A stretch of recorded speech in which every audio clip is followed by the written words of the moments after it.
வேத புத்தகத்துல 1 சாமுவேல் புத்தகத்தை நீங்க திறந்து வைத்துக் கொள்ளுங்கள். கர்த்தருடைய நாளின் காலை ஆராதனைகள்ல நாம 1 சாமுவேல் புத்தகத்தை சிந்திக்க ஆரம்பித்திருக்கிறோம். போன வாரத்திலிருந்து அதை ஆரம்பித்தோம். போன வாரம் இந்த புத்தகத்துக்கான பொதுவான ஒரு அறிமுகத்தை நம்ம சிந்தித்து பார்த்தோம். இந்த புத்தகம் யாரால், எப்போது, யாருக்காக, என்ன நோக்கத்தோடு எழுதப்பட்டது என்பவைகளை பற்றி நம்ம சுருக்கமாக சிந்தித்து பார்த்தோம். அது மட்டும் இல்லாம இந்த 31 அதிகாரங்கள் கொண்ட இந்த புத்தகத்தினுடைய உள்ளடக்கத்தை, என்னென்ன சம்பவங்கள்லாம் அந்த புத்தகத்துல சொல்லப்பட்டுள்ளது என்பதை பற்றிய ஒரு சுருக்கத்தையும் கவனித்தோம். இந்த புத்தகத்தை சாமுவேல் தீர்க்கதரிசி, நாத்தான் தீர்க்கதரிசி மற்றும் காத் தீர்க்கதரிசி ஆகிய மூவரும் சேர்ந்து எழுதியிருக்கிறார்கள். இவர்கள் மூவரும் எழுதியதை தொகுத்து கொடுக்கப்பட்டதுதான் இந்த சாமுவேல் புத்தகம் என்று நம்ம பார்க்கிறோம். ஆரம்பத்துல சாமுவேல் புத்தகம் இப்போ இருக்கிற மாதிரி 2 பகுதிகளாக 1 சாமுவேல் 2 சாமுவேல்னு இருக்கவில்லை.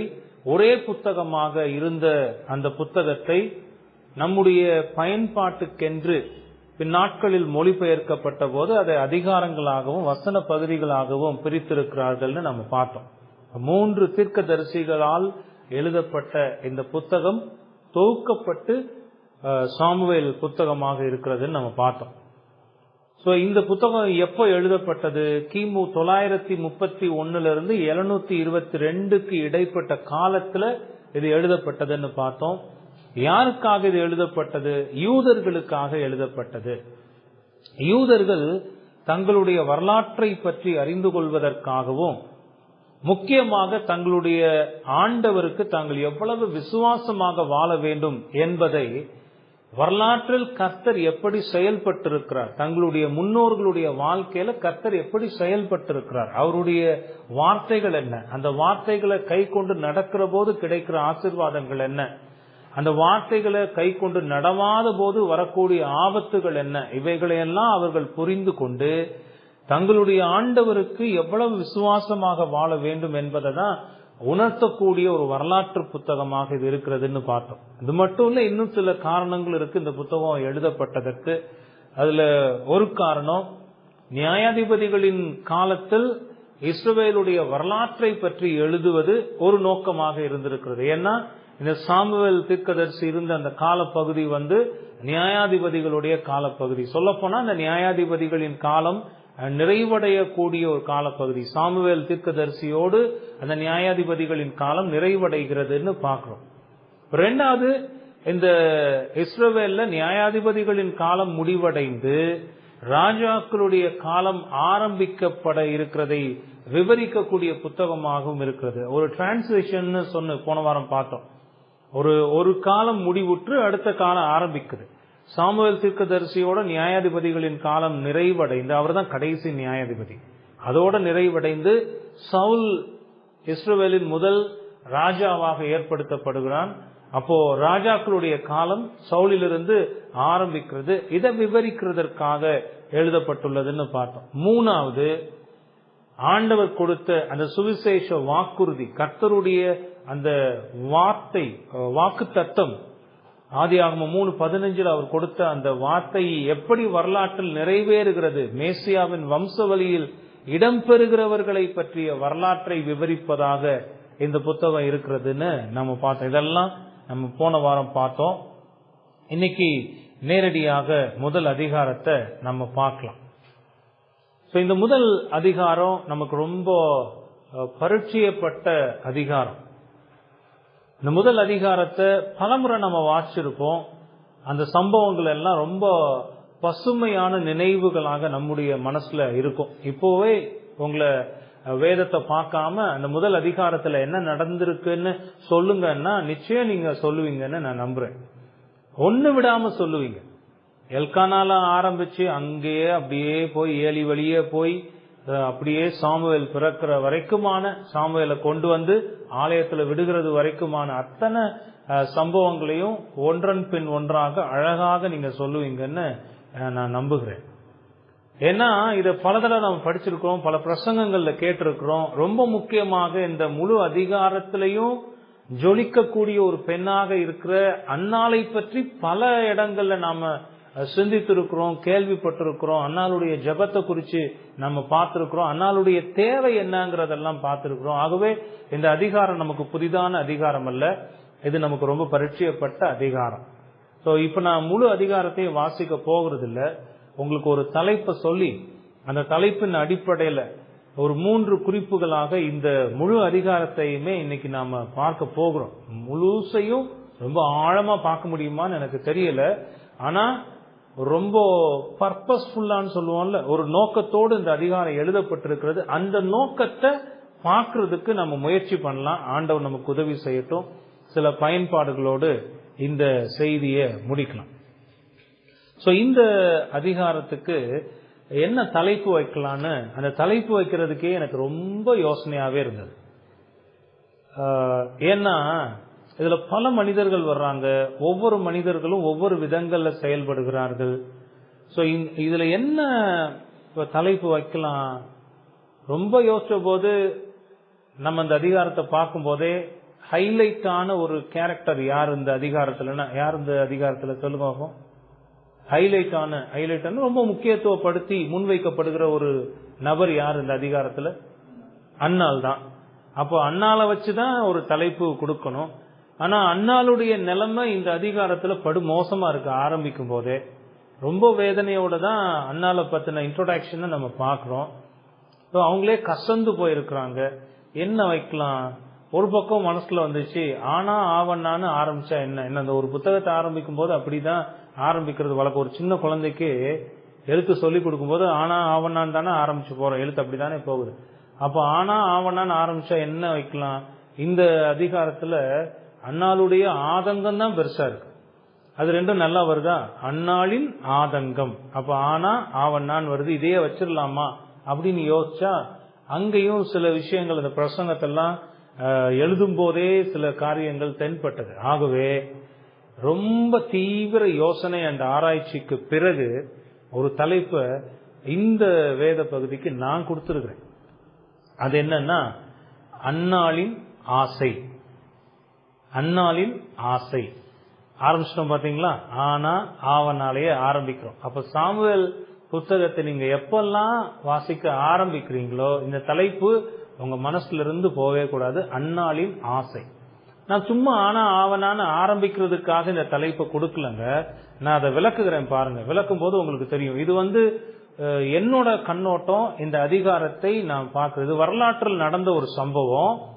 இங்கு ஒரு முக்கியமான ஒரு பெண் மையப்படுத்தப்பட்டு அந்த பெண்ணை சுத்தி தான் சம்பவங்கள் எல்லாம் நிகழ்கிறது. அந்த பெண்ணினுடைய மனதிலிருந்து வரக்கூடிய சில காரியங்கள். சோ அதை வச்சுதான் இந்த தலைப்பு நான் கொடுத்திருக்கிறேன், அன்னாளின் ஆசை. ஏன் இந்த தலைப்பு? நான் ஏற்கனவே சொன்னது போல இந்த முழு அதிகாரமும் அன்னாளை சுற்றி தான் சுழல்கிறது. சில மனிதர்கள் வந்து போறாங்க. அன்னாளுடைய கணவரா இருக்கலாம், அன்னாளுக்கு சக்கலத்தின்னு ஒரு பெண் அறிமுகப்படுத்தப்படுகிறாள், அவளா இருக்கலாம், அவளுடைய பிள்ளைகளா இருக்கலாம், ஏலியா இருக்கலாம், ஏலியினுடைய பிள்ளைகளா இருக்கலாம், கடைசியா அன்னாளுக்கு பிறந்த ஒரு பையனா இருக்கலாம். இப்படி எத்தனையோ பேர் வந்துட்டு போனாலும் நம்முடைய கவனம் முழுசையும் ஈர்த்து வைக்கக்கூடிய ஒரு பெண்ணாக அன்னாள் தான் இந்த அதிகாரத்தில் இருக்கிறாள். ஆகவே அந்த அன்னாளை மையப்படுத்தி அந்த அன்னாளுடைய இருதயத்தில் இருந்த ஒரு ஆசையை எடுத்து இந்த அதிகாரத்திலிருந்து விளக்க நான் முயல்கிறேன். பல பேர் இந்த அதிகாரத்துக்கு பல விதங்கள்ல விளக்கம் கொடுத்திருக்கின்ற போதிலும் இந்த அதிகாரம் முழுமையாக பொறுமையாக நிதானமாக வாசித்து பார்க்கிற போது என்னோட மனசுல தோன்றின காரியங்களை தான் இப்போ இந்த செய்தியின் மூலமாக உங்களுக்கு கொடுக்க போகிறேன். இல்லைன்னா இந்த அதிகாரத்தை 3, 4, 5 பகுதிகளாக பிரித்து ஒரு நீண்ட பிரசங்கங்களாக தொடர் பிரசங்கங்களாக கொடுத்து கொண்டிருக்கணும். இருந்தாலும் இந்த அதிகாரம் முழுவதையும் ஒரு செய்தியில பார்க்க முடியுமான்னு நம்ம பார்க்கலாம். சரி, அதுக்கு முன்னாடி அன்னாளை பத்தி நம்ம பார்க்க போறோம். ஆனா இந்த ஆசைன்னா என்ன? ஆசைன்னா என்ன? இப்படிதான் கேள்வி கேட்க கூடாதுன்னு நாங்க உங்களுக்கு சொல்லியிருக்கோமா இல்லையா பாஸ்டர்? நீங்க சொன்னீங்கன்னா நீங்க பாட்டுக்கு அதை சொல்லிட்டே போகணும். இடையில இப்படி நிப்பாட்டி ஏன் கேள்வி எல்லாம் கேக்குறீங்க அப்படின்னு நீங்க யோசிக்கிறீங்களா? ஏன்னா சில நேரங்கள் ஆசைன்னா என்ன அப்படின்னா, ஆசைன்னா ஆசைதானே, அதுல என்ன சொல்றதுக்கு இருக்குன்னு நம்ம யோசிப்போம். யாராவது முயற்சி பண்றீங்களா ஆசைன்னா என்னன்னு சொல்றதுக்கு? விருப்பம். சிறப்ப விருப்பம்னா என்ன? அதாவது நான் அதோட டெஃபினிஷன் கேட்டா நீங்க அதோட சினானிம் சொல்றீங்க. டெஃபினிஷன் வரையறை. ஆசைன்னா என்னன்னு விளக்கமா சொல்லணும். ஆனா அந்த ஆசைக்கு சில வார்த்தைகள் இருக்கு. அவங்க சொன்ன மாதிரி விருப்பம் அதுல ரொம்ப முக்கியமான ஒரு வார்த்தை. சரி, நானும் இதை குறித்து யோசிச்சு பார்த்துட்டு முதல் டிக்ஷனரியில என்ன சொல்லிருக்குன்னு பார்ப்போம்னு பார்த்தேன். அந்த டிக்ஷனரி விளக்கம் என்ன சொல்லுதுன்னா, ஆசை என்பது ஒரு விஷயம் வேண்டும் என்ற ஒரு வலுவான உணர்வு. இது எனக்கு வேணும் அப்படிங்கறதுல இருக்கக்கூடிய வலுவான உணர்வு அல்லது ஆவல். ஆவல் அப்படின்னா பல வார்த்தைகள் இருக்கு. நாட்டம்னு இருக்கு. அதை நாடுகிறது, ரொம்ப தீவிரத்தோடு நாடுகிறது. அப்படிதான் இந்த ஆசை என்பது விளக்கப்படுத்தப்பட்டிருக்கிறது டிக்ஷனரியில. அந்த ஆசைன்னா ஒரு பொருள் அல்லது ஒரு அனுபவம் அல்லது ஒரு சூழ்நிலையை அடைய வேண்டும் என்ற விருப்பத்தை தான் குறிக்கிறது. அந்த விருப்பம் வந்துருச்சு பாத்தீங்களா? ஒரு பொருள் எனக்கு வேணும், அல்லது இந்த அனுபவத்தை நான் அனுபவிக்கணும், அல்லது ஒரு சூழ்நிலையை நான் அடைய வேண்டும் என்பதற்கு இருதயத்தில் வரக்கூடிய ஒரு விருப்பத்தை குறிக்கிற வார்த்தை தான் ஆசை. இதுக்கு சில சினோனிம்ஸ் இருக்கு. சினோனிம்ஸ்னா இதே அர்த்தத்தை கொடுக்கக்கூடிய வேறு சில வார்த்தைகள். விருப்பம், ஆவல், ஆர்வம், ஏக்கம், இதெல்லாமே இந்த ஆசையினுடைய மாற்று வார்த்தைகளாக இருக்கிறது. அது ஒவ்வொரு சந்தர்ப்ப சூழ்நிலைகளுக்கு ஏற்ப. தமிழ்ல தான் அழகு.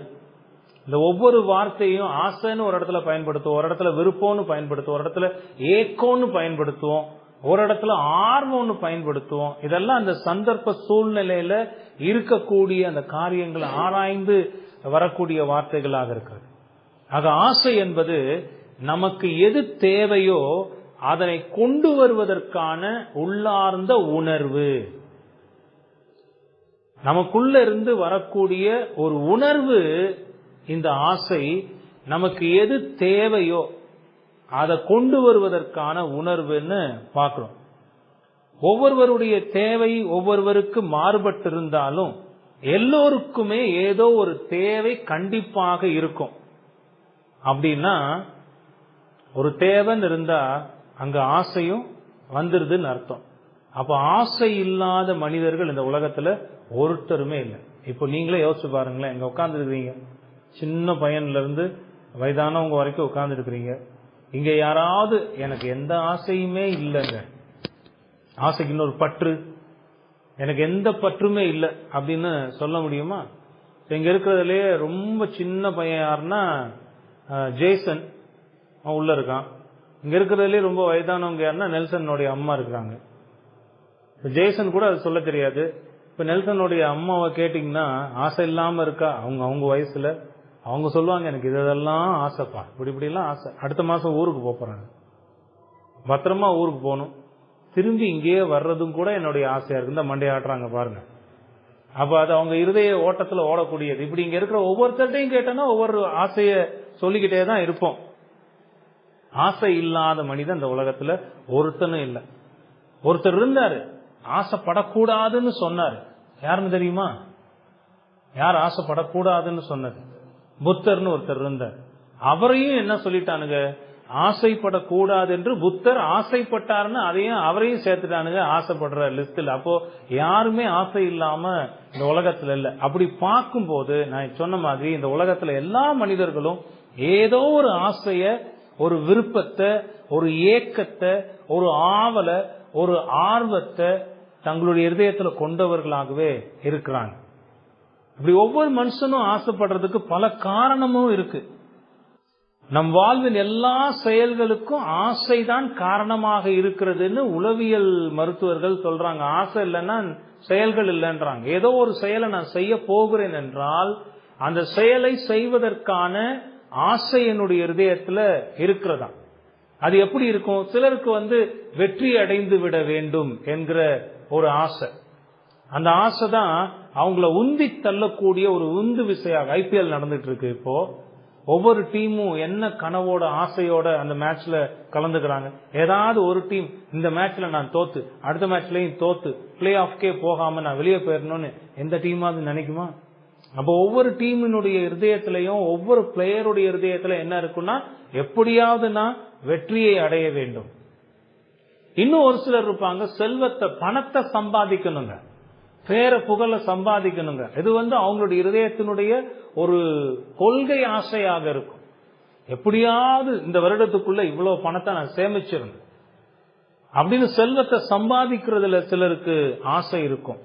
சிலருக்கு யாராவது என் மேல அன்பு செலுத்த மாட்டாங்களா அப்படின்னு அந்த அன்பை பெறுவதற்கான ஆசை இருக்கும்.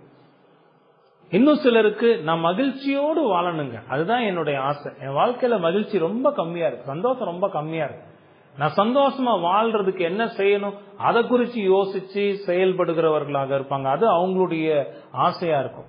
இப்படி ஒவ்வொருவருடைய தேவைகள் வேறு வேறு இருந்தாலும் எல்லாருடைய இருதயத்திலும் இப்படி பல விதங்கள்ல ஆசைகள் இருக்கும். ஆனா சில ஆசைகள் நன்மையானவைகளாகவும் சில ஆசைகள் தீமையானவைகளாகவும் இருக்கிறது. கூகுள்ல சர்ச் பண்ணி பாத்தீங்கன்னா ஆசையை பற்றி அந்த கூகுள் என்ன சொல்லுது தெரியுமா? ஆசையின் பலன் நம் செயல்களால் தீர்மானிக்கப்படுகிறது. கூகுள் சொல்லுது ஆசையின் பலன் நம் செயல்களால் தீர்மானிக்கப்படுகிறது. அது நன்மையான ஆசையா அல்லது தீமையானதான்னு நம்முடைய செயல்கள் தான் தீர்மானிக்கிறது. உண்மைதான், உண்மையும் கூட. இப்படித்தான் இந்த முதல் அதிகாரத்துல நாம பார்க்க போகிற அன்னாளுக்கும் ஒரு ஆசை இருந்தது. இந்த விதத்துல என்னைக்காவது அன்னாளை யோசிச்சு பார்த்திருக்கிறீங்களா? அன்னாள் தன்னை குறிச்சு இந்த அதிகாரத்துல எழுதும் போது தன்னை ஒரு வேதனைக்குரிய பெண்ணாக, ரொம்ப கிளேசம்னா மன அழுத்தத்தின் நிமித்தமாக வருகிற வேதனை, அப்படி ஒரு பெண்ணாகத்தான் தன்னை முன்னிலைப்படுத்தி இருக்கிறா. வாசிக்கிற நாமும் அப்படித்தான் அன்னால பார்த்து கடந்து போகிறோம். ஆனா அந்த இருதயத்தில் இருக்கக்கூடிய அந்த ஏக்கங்களுக்கு பின்னாக மறைந்திருக்கக்கூடிய அன்னாளினுடைய ஆசையை பத்தி என்னைக்காவது சிந்திச்சு பார்த்திருக்கோமா? அந்த ஒரு ஆங்கிள் யோசிச்சு பார்ப்போம். இந்த அதிகாரத்துல ரொம்ப நல்ல காரியங்கள்லாம் இருக்கு. சோ இந்த அன்னாலும் தன்னுடைய இருதயத்துல ஒரு பெரிய ஆசையோடு நின்று கொண்டிருக்கிறாள் இந்த அதிகாரத்துல. அந்த ஆசை எப்படிப்பட்ட ஆசை தெரியுமா? நான் சொல்லுகிற வார்த்தைகளை கொஞ்சம் நல்லா கவனிங்க. அது ஒரு ஆதங்கத்தின் ஆசை, அது ஒரு ஏக்கத்தின் ஆசை, அது ஒரு வெறுமையின் ஆசை, அது ஒரு எதிர்பார்ப்பின் ஆசை. இன்னும் இப்படி தமிழ்ல வார்த்தைகள் எடுத்து அடுக்கிக்கிட்டே போகலாம். அன்னாளுடைய அந்த ஆசைக்கு அது ஒரு ஆதங்கம், அன்னாளுடைய இருதயத்தில் இருந்த ஒரு ஆதங்கத்தின் நிமித்தமாக வெளிவருகிற ஒரு ஆசையாக இருந்தது. ஒரு ஏக்கம், ஒரு பெருமூச்சு, ஒரு வெறுமை, ஒரு எதிர்பார்ப்பு. பல வருடங்களாக காத்திருந்து காத்திருந்து எதிர்பார்த்து இந்த வருடமாவது எனக்கு இது கிடைக்குமா, இந்த வருடமாவது எனக்கு இது கிடைக்குமான்னு பல வருடங்கள் எதிர்பார்ப்பின் ஆசையாக அன்னாளுடைய ஆசை இருந்திருக்கிறது. அதை பத்தி தான் இன்னைக்கு நம்ம சிந்திக்க போகும். 3 குறிப்புகள் நான் ஏற்கனவே சொன்ன மாதிரி. முதல் குறிப்பு, அன்னாளின் ஆசை என்ன? ஏன்னா இது தெரியாம அன்னாளுடைய ஆசையை பத்தி பார்க்கறதுல ஒரு பிரயோஜனம் இல்லை. ஆகவே அன்னாளினுடைய ஆசை என்ன? 2வது, அன்னாளின் ஆசைக்கு காரணங்கள் என்ன? 3வது, அதன் விளைவுகள் என்ன? அன்னாளின் ஆசை என்ன, அதற்கான காரணங்கள் என்ன, அதனுடைய விளைவுகள் என்ன? இந்த 3 குறிப்புகளை தான் நாம பார்க்க போகிறோம். ஒரு குரோனாலஜிக்கலா இந்த அதிகாரத்தை வசன வசமா பின்னா போகாம சில இடங்கள்ல வசனங்களை நம்முடைய இந்த செய்திக்கு ஏற்ப மாற்றியும் நான் பயன்படுத்த இருக்கிறேன். இதெல்லாம் நாம பார்க்கறதுக்கு முன்னாடி ஒரு விஷயத்தை தெரிஞ்சு வச்சிருக்கணும். யார் இந்த அன்னாள்? யார் இந்த அன்னாள்? நமக்கு சுருக்கமாகவே தெரிந்திருக்கும். முதல் 2 வசனங்கள் இந்த கேள்விக்கான பதிலை நமக்கு தருகிறது. அந்த வசனங்களை வாசிக்கிறேன். உங்க வேத புத்தகத்தை நீங்க திறந்து வச்சுக்கோங்க. இந்த சாமுவேல் முதல் அதிகாரம் முழுமையாக இந்த வசனங்கள் எல்லாம் முன்பின்னாக நாம் போய் பார்க்க போகிறோம். யார் இந்த அன்னாள்? முதல் 2 வசனங்கள் பாருங்க. எப்பிராயி மலை தேசத்தில் இருக்கிற சோப்பின் எண்ணப்பட்ட ராமதாயும் ஊரானாகிய ஒரு மனுஷன் இருந்தான். அவனுக்கு எல்கானா என்று பெயர். அவன் எப்பிராயிமியனாகிய சூப்புக்கு பிறந்த தோகுவின் குமாரனாகிய எலிகூவின் மகனான எரோகாமின் புத்திரன். அவனுக்கு 2 மனைவிகள் இருந்தார்கள். ஒருத்தி பேர் அன்னாள், மற்றவள் பேர் பெனின்னாள். பெனின்னாளுக்கு பிள்ளைகள் இருந்தார்கள், அன்னாளுக்கோ பிள்ளைகள் இல்லை. ரொம்ப சுருக்கமாக இந்த அன்னாள் யார், அந்த அன்னாளுடைய நிலைமை என்ன என்பதை இந்த 2 வசனங்கள் சொல்லிவிட்டது.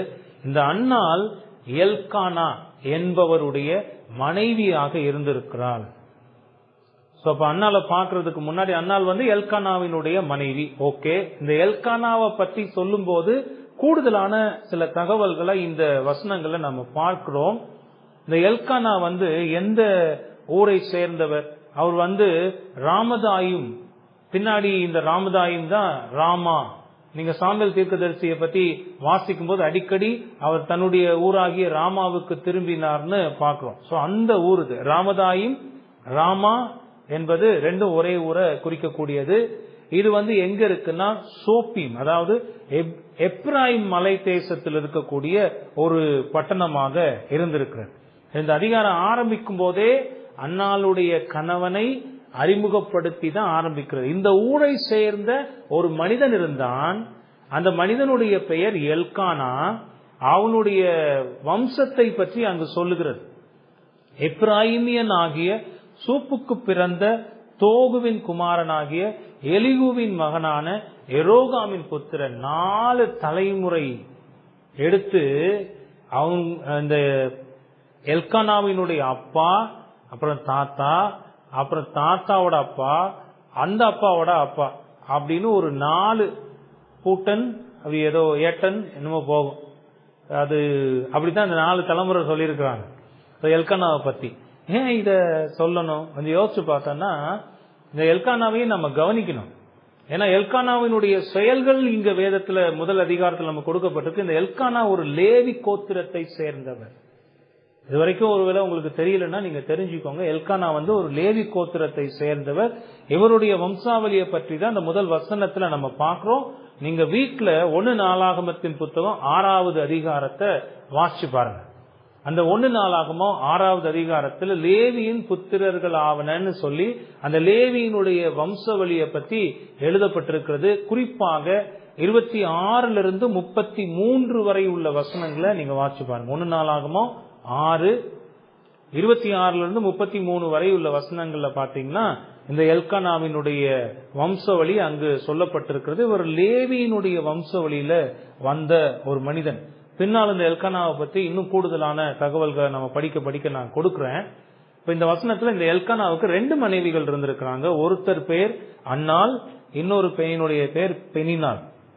இந்த 2 பேரும் எப்படிப்பட்டவர்களாக இருந்தாங்க, அவங்களுடைய நிலையை பத்தியும் 2வது வசனம் சொல்லுது. பெனின்னாளுக்கு பிள்ளைகள் இருந்தார்கள். பாத்தீங்கன்னா அங்க ப்ளூரல்ல வருது, பிள்ளைகள் இருந்தார்கள், ஒன்றுக்கும் மேற்பட்ட பிள்ளைகள் இருந்தார்கள். அன்னாளுக்கோ பிள்ளைகள் இல்லை. இப்ப அங்க ஒரு வெறுமை விட்டது, அங்க ஒரு ஏக்கம் விட்டது, அங்க ஒரு தவிப்பு விட்டது. ரொம்ப ஒரு வேதனையின் காலத்தில் வாழக்கூடிய ஒரு சூழ்நிலைய இந்த வார்த்தைகளே விவரிக்கின்றன. அன்னாளுடைய வாழ்க்கை மிகப்பெரிய வேதனையாக இருந்ததற்கு காரணமாக இருந்தது அன்னாளுக்கு பிள்ளைகள் இல்லாமல் இருந்தது. அப்படியே கொஞ்சம் அந்த எல்கானாவை பார்த்தோம்னா இவர் ரொம்ப கடவுள் பக்தி உள்ள ஒரு மனிதனாக இருந்திருக்கிறார். நீங்க இத கொஞ்சம் கவனிக்கணும். என்ன கவனிக்கணும்? இந்த எல்கானா வாழ்ந்த காலப்பகுதி நியாயாதிபதிகளின் காலப்பகுதின்னு நம்ம ஏற்கனவே பார்த்திருக்கிறோம். நியாயாதிபதிகளுடைய காலப்பகுதியில தான் இந்த சம்பவங்கள் நடந்து கொண்டிருக்கிறது. நீங்க நியாயாதிபதிகளுடைய புத்தகத்தை எடுத்து வாசிச்சு பார்த்தீங்கன்னா அந்நாட்களில் இருந்த அந்த யூதர்களுக்கு மத்தியில் கடவுளை பற்றிய பயம் கொஞ்சம் கூட இருதயத்தில் இல்லாமல் இருந்தது. அவனவன் தன் இருதயத்துக்கு ஏற்றபடி வாழ்ந்து கொண்டு தனக்குத்தானே ராஜாவாக இருந்து தன்னுடைய விருப்பத்தின்படி எல்லாவற்றையும் செய்து கொண்டு வாழ்ந்து கொண்டிருந்த ஒரு காலம் தான் இந்த நியாயாதிபதிகளுடைய காலம். போன வாரம் ஜெப கூட்டத்துல நம்ம பார்த்தோம், உங்களுக்கு ஞாபகம் இருக்கா? ஜெப கூட்டத்துல கிதியோனை பத்தி பார்த்தோம். எபிரேயர் 11 அந்த கிதியோனை பத்தி பார்க்கும்போது அந்த நியாயாதிபதிகளுடைய காலத்தையும் நம்ம பார்த்தோம். அப்படித்தான் ஆண்டவர் இந்த நியாயாதிபதிகளின் காலத்துல பொல்லாதவர்களாக வாழ்ந்த தம்முடைய மக்களை புறஜாதிகளிடத்தில் ஒப்பு கொடுப்பார். அந்த மக்கள் அடிமைத்தனத்துல கதறுவாங்க. ஆண்டவர் இரக்கம் பாராட்டி ஒரு மனிதனை எழுப்பி விடுதலை செய்வார். இதுதான் நியாயாதிபதிகள்ல தொடர்ந்து நடந்து கொண்டிருக்க கூடியது. அப்படி ஒரு மோசமான சமுதாயங்க, கடவுள் பயம் இல்லாத ஒரு சமுதாயம், தன்னுடைய விருப்பத்திற்கு ஏற்றபடி திரளாக பாவங்களை செய்து கொண்டு வாழ்கிற ஒரு சமுதாயம். அந்த சமுதாயத்துக்கு மத்தியில் இருந்த இந்த எல்கானா என்கிற இந்த மனிதன் கடவுளுக்கு பயந்தவனாக இருந்திருக்கிறார். கடவுள் சொன்ன அவருடைய வார்த்தைகளை நிறைவேற்றக்கூடியவராக இருந்திருக்கிறார். கடவுளை உண்மையோடு விசுவாசித்து ஆராதித்துக் கொண்டிருந்த ஒரு நல்ல மனிதனாக அவர் இருந்திருக்கிறார். இது எப்படிங்க எவ்வளவு உறுதியா சொல்றீங்க? 3-5 வசனங்கள் பாருங்க. அந்த மனுஷன் சீலோவிலே சேனைகளின் கர்த்தரை பணிந்து கொள்ள, இங்க கடவுளை குறித்து அறிமுகப்படுத்துகிற போது அந்த வார்த்தையை கவனிச்சு பாருங்க. சேனைகளின் கர்த்தர், the Lord of hosts, சேனைகளின் கர்த்தரை பணிந்து கொள்ளவும் அவருக்கு பலியிடவும் வருஷந்தோறும் தன் ஊரிலிருந்து போய் வருவான். அங்கே கர்த்தரின் ஆசாரியரான ஏலியின் 2 குமாரராகிய ஓப்னியும் பினகாசும் இருந்தார்கள். அப்ப இதெல்லாம் அந்த பேக்ரவுண்ட் இன்ஃபர்மேஷன், அந்த கதையை நமக்கு விவரித்து காட்டி கொண்டிருக்கிறது. ஒவ்வொரு வருஷமும் வருஷம் தவறாம எல்கானா தன்னுடைய 2 மனைவிகளையும் பெனின்னாளுடைய பிள்ளைகளையும் கூட்டிக் கொண்டு அவன் கடவுளுடைய ஆலயத்திற்கு சென்று சீலோவுக்கு போய் அங்கு கடவுளை பணிந்து கொண்டு அங்கு கடவுள் தனக்கு சொல்லி இருந்த விதத்தில் பலிகளை செலுத்தி கடவுளை ஆராதிப்பான். அப்போ அங்க சீலோவுல ஆசாரியனாக இருந்தது யாருன்னா ஏலி. ஏலியினுடைய 2 குமாரர்களுடைய பெயர்களும் இங்கு கொடுக்கப்படுகிறது, ஓப்னி மற்றும் பினகாஸ். இந்த காலத்துலதான் இதெல்லாம் நடந்தது என்று பரிசுத்த ஆவியானவர் சொல்லுகிறார். 4வது வசனத்தில், அங்கே எல்கானா பலியிடும் நாளிலே அவன் தன் மனைவி ஆகிய பெனின்னாளுக்கும் அவளுடைய எல்லா குமாரருக்கும் குமாரத்திகளுக்கும், மறுபடியும் வேதங்கள் சொல்லுது பாருங்க, அந்த பெனின்னாளுக்கு பல பிள்ளைகள் இருந்திருக்கிறார்கள். அந்த பல பிள்ளைகள் ஆண் பிள்ளைகளாக இருந்திருக்காங்க, பெண் பிள்ளைகளாக இருந்திருக்கிறாங்க. ஆகவே பெனின்னாளுக்கும் அவளுடைய எல்லா குமாரருக்கும் குமாரத்திகளுக்கும் பங்கு போட்டு கொடுப்பான். 5வது வசனம், அன்னாளை சிநேகித்தபடியினால் அவளுக்கு இரட்டிப்பான பங்கு கொடுப்பான். பெனின்னாளுக்கு இத்தனை பிள்ளைகள் இருந்தாலும் இந்த எல்கானாவுக்கு இருதயத்துக்கு ரொம்ப நெருக்கமாக இருந்த மனைவி யார் தெரியுமா? அன்னாள். வசனம் சொல்லுது அன்னாளை சிநேகித்தபடியினால். அப்படின்னா எல்கானாவுக்கு அன்னாள் மேல ரொம்ப பெரிய பிரியங்க. பெனின்னாலையும் விரும்பி இருக்கிறார், பிள்ளைகள் எல்லாம் விரும்பி இருக்கிறார், இல்லன்னு சொல்ல வரல. ஆனா நெக்ஸ்ட் டு த ஹார்ட்னு சொல்லுவாங்க, என்னுடைய இருதயத்துக்கு அடுத்த ரொம்ப நெருக்கமான, என் கூடவே நான் வைத்துக் கொள்ள விரும்புகிற, எப்பொழுதுமே என்னோடு கூட இருக்க நான் வைத்துக் கொள்ள விரும்புகிறேன்னு சொல்லுவான் பாத்தீங்களா. எது பிரிஞ்சாலும் இவங்க மட்டும் என்னை விட்டு பிரியக்கூடாதுங்க அப்படின்னு நினைக்கிற, ரொம்ப நம்ம புரிஞ்சுக்கிற மாதிரி சொல்லணும்னா என் உசுரே நீதானே அப்படின்னு சொல்லுவோம்ல, அந்த மாதிரி எல்கானா அப்படிப்பட்ட ஒரு கணவனாக அன்னாளை நேசித்திருக்கிறார். மற்ற எல்லாத்துக்கும் ஒரு பங்குன்னா அன்னாளுக்கு மட்டும் ரெட்டிப்பான பங்கு, 2 மடங்கு பங்கை அவர் கொடுப்பார். சோ இப்படிதான் பேக்ரவுண்ட் இன்ஃபர்மேஷன் ஓடுது. யார் இந்த அன்னாள்னு பாக்குறதுக்கு, அன்னாளுடைய சூழ்நிலை என்னன்னு பாக்குறதுக்கு. அப்ப அன்னாள் எல்கானாவினுடைய மனைவி. இந்த எல்கானா ஒரு லேவி கோத்திரத்து மனுஷன். அவர் ரொம்ப பயபக்தி உள்ளவர். அவருக்கு 2 மனைவி, அன்னாள், பெனின்னாள். பெனின்னாளுக்கு நிறைய பிள்ளைகள் இருந்தாங்க, ஆண் பிள்ளைகளும் பெண் பிள்ளைகளும். அன்னாளுக்கு பிள்ளை இல்லை. இப்போ இந்த பலதார மனத்தை, அதாவது ஒன்றுக்கு மேற்பட்ட திருமணம் செய்து கொள்ளுகிறத பலர் கண்டிக்கிறாங்க, வேதமும் கண்டிக்கிறது. ஒருவனுக்கு ஒருத்தின்னு தான் வேதம் சொல்லுது. ஆனா இங்க இதை விலக்கி இருக்கிற பல வேத வல்லுநர்கள் எப்படி இதை விலக்கி இருக்கிறாங்கன்னா, ஒருவேளை இப்படி இருந்திருக்கலாம், அன்னாளை திருமணம் செய்து பல ஆண்டுகளாக குழந்தை பேர் இல்லாத காரணத்தினால் பெனின்னாளை திருமணம் செய்து கொண்டிருக்கலாம். இதுக்கு முன்னாடி அந்த இஸ்ரவேலின் ஆபிரகாமுடைய வாழ்க்கையில கூட நம்ம பார்க்கிறோம். இப்படி அவங்க மூதாதையர்களுடைய வாழ்க்கையில அப்படிலாம் நடந்ததுனால ஒருவேளை பெனின்னாளை திருமணம் செய்திருக்கலாம். பெனின்னாளிடத்தில் நிறைய குழந்தைகள் பிறந்தார்கள். இப்போ பிரச்சனை யார்கிட்ட இருக்குன்னா எல்கானாட்டக்கு இல்ல. எல்கானாட்ட பிரச்சனை இருந்துச்சுன்னா பெனின்னாளுக்கும் பிள்ளைகள் பிறக்காமல் இருந்திருக்கும். ஆனா எல்கானாவிடம் பிரச்சனை இல்ல, பெண்ணினாளிடத்தில் அநேகம் பிள்ளைகளை பெறுவதற்கான ஒரு நிலை இருந்தது. அப்ப பிரச்சனை யார்கிட்ட இருந்ததுன்னா அன்னாள்கிட்ட தான் இருந்தது. அந்த அன்னாளுடைய வேதனையை அங்கதான் தங்கி இருக்கிறது. அப்படிப்பட்ட ஒரு வேதனையின் பெண்ணாகவே இங்கு அன்னாள் அறிமுகப்படுத்தப்படுகிறார். ரொம்ப சுருக்கமாக அன்னாளை பத்தி நான் சொல்லிட்டேன். இனி நான் ஏற்கனவே சொன்ன மாதிரி இதெல்லாம் ஒரு இன்ட்ரோடக்ஷன் சர்மன் தான். நீ போக போக இந்த ஒவ்வொருத்தரை பத்தின கேரக்டர்ஸே நான் விரிவா பார்க்கலாம். சரி, இப்போ முதல்ல பார்க்கலாம் இந்த அன்னாளுடைய ஆசை என்ன. இப்படிப்பட்ட ஒரு சூழ்நிலையில இருந்த இந்த அன்னாளுடைய இதயத்தில் இருந்த ஆசை என்ன.